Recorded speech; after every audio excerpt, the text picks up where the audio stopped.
The doctor who wrote things down was in surgery C.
March 1938. Renee T., 16 years old, Menarche at the age of 12, housewife, father unknown, mother a seamstress. Admitted for observation yesterday morning from Pontedera, accompanied by a police officer authorized by the examining magistrate of the Court of Pisa to be admitted for psychiatric evaluation, which has been executed by me. Medical certificate. Mental illness preceded by warning signs. Has suffered from depression for a year, believing she has tuberculosis. Food deprivation. We shouldn't read this document. It's forbidden. We mustn't. If they find out, there'll be trouble.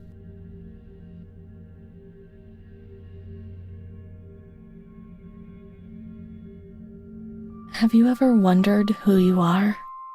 Yes, you must have wondered.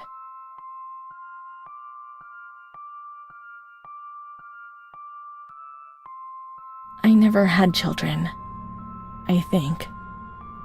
Let's read it. I need to understand. I need to remember. She is scared, hears noises and spirits, presents serious signs of anxiety psychosis, suffers from hallucinations. She is anxious, confused, has a distressed expression, a questioning look as if terrified, disoriented. She feels confused, hears voices shouting in her head. She doesn't understand properly. She has not felt well for 2 or 3 months. When questioned, she replies, "My mother wants to hurt me. She always scares me. She chases me." Why are you here? I had argued with my mother, and I was so disturbed by the shock that I felt like my head was spinning. There was a woman there who wanted to force me into a life of prostitution. They wanted to condemn me to be burned at the stake. Children were whispering, calling my name. 16th March. She couldn't sleep last night. They wanted to condemn her to be burned at the stake. 4th April. Transferred to the quiet ward, still under my supervision. Yes, that's true. The ward where Amara was. Yes, the stake. The children wanted to burn Renee. She had to pay for what she'd done. Like witches at the stake. So many things frightened me. The system I lived in was all built on fear and light. There was no mercy or understanding in the town of light.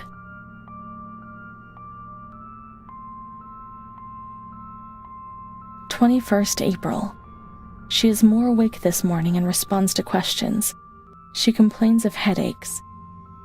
She became emotional when she found out that her mother was there.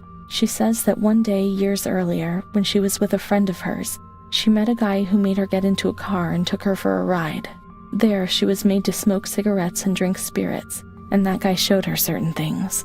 He tried to hurt her and made her go crazy. She says that he promised to marry her and made her swear to keep it a secret.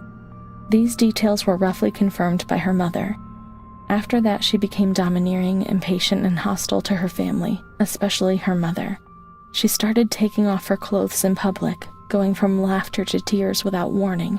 She rants, masturbates. I can't remember these things, only the guilt, the stake. I know that I deserve to pay for that guilt. I knew it even then.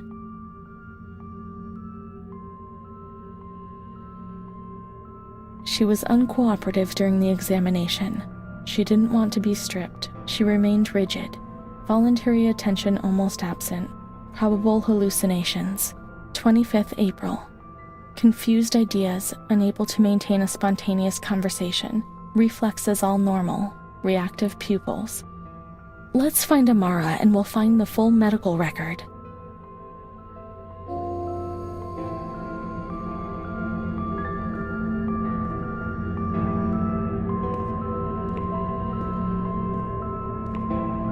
The park, at the back, and then down towards the kitchens.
This is the road we used to take.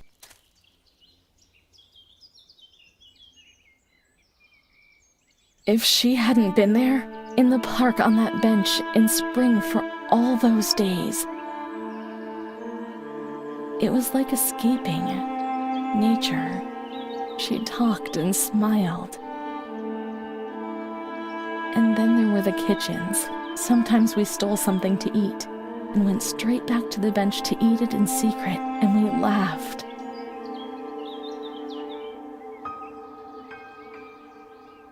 She did things to me. Sometimes she touched me. In the showers, I felt her body against mine for the first time. It was a shiver that warmed my soul. Eyes closed, The light slipped away.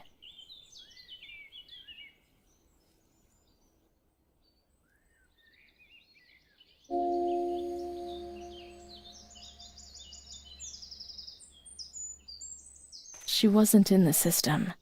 He wouldn't let her in. That's it. She must be the key to my memories, to the reasons why.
The scent of spring. The land of light was far away, and we spent the days chatting, seated on the stone benches.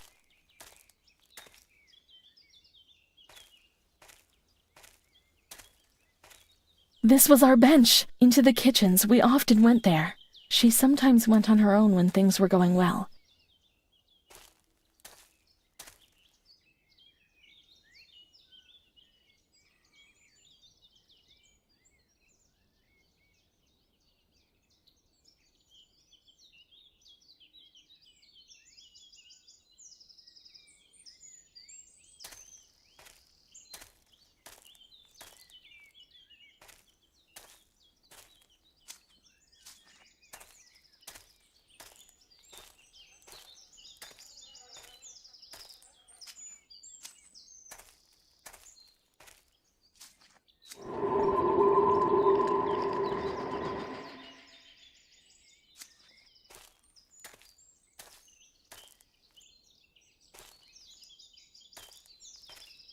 Let's look for Amara in the kitchens in the basement of the building, behind the greenhouse.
Come on, let's search everywhere. She must be here, without a doubt.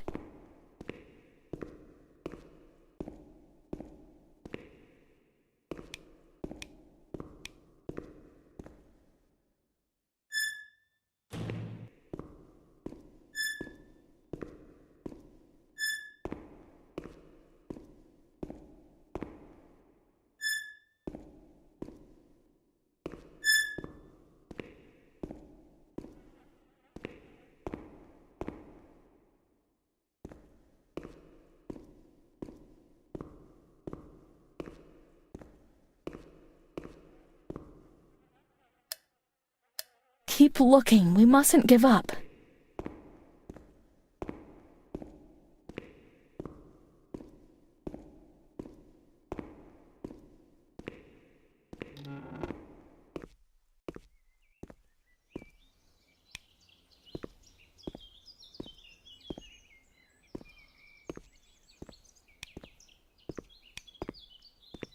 might she be? We've got to talk to her. Everything will be all right. I don't like staying here now.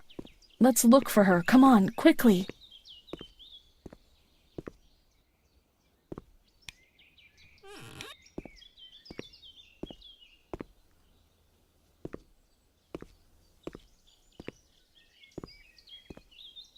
Adele, that little girl has been there, motionless in front of the kitchens for hours.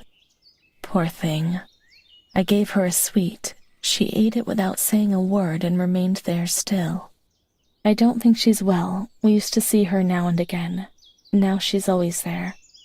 I'm off. The doctor's not here. He'll be here in the afternoon. Try and speak to him. Poor thing. Lost in her dreams. She was only a little girl. But nobody gave her a cuddle. On the contrary, they punished her. They said she was ill. Her dreams were bothersome. Even her dreams weren't hers anymore. I need her. But we will find her. We'll find her, won't we? When the water in the shower was cold, we ran away. But when it was hot, then she came to Renee, under that cruel white light. I can still feel the shivers that her body gave me. It all has to go back to how it was. If we recreate that magic, she'll come to us.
We'll have to turn on the water in the showers and switch on the boiler. The plumbing equipment was all situated in the kitchen zone.